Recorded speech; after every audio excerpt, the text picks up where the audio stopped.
ကျွန်ုပ်ခန္ဓာတွေ၌ရှိဝိညာဉ်ကိုယ်တော်အားခိုလုံးကိုးစားထိုကြောင့်ကိုယ်တော်ရှိရွှေလဲတော်ကျွန်ုပ်ကိုကူညီမ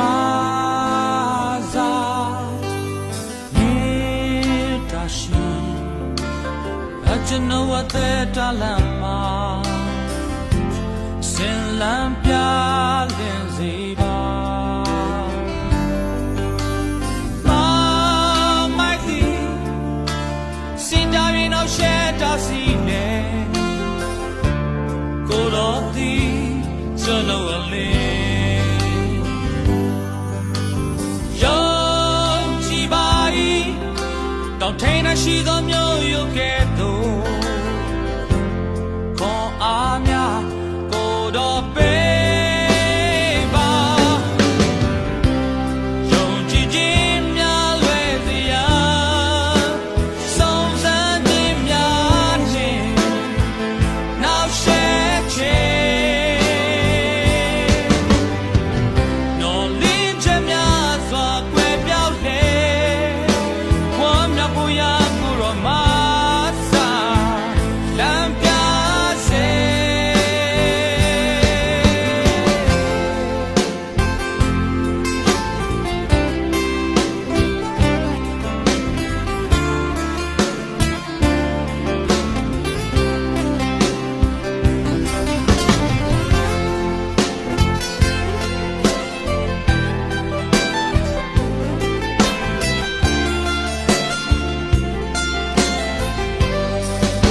ကျွန်တော်ခန္ဓာတွေနဲ့ရှိဝိညာဉ်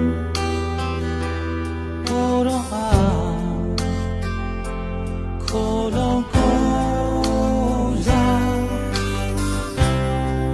ထိုကြောင့်ကိုယ်တော်ရှိရွှေလဲတော်ကျွန်တော်ကို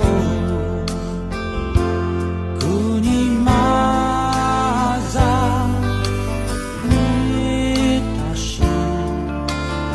ကျွန်တော်အသက်တာလမ်းမှာဆင်လန်းပြလင်းစေပါ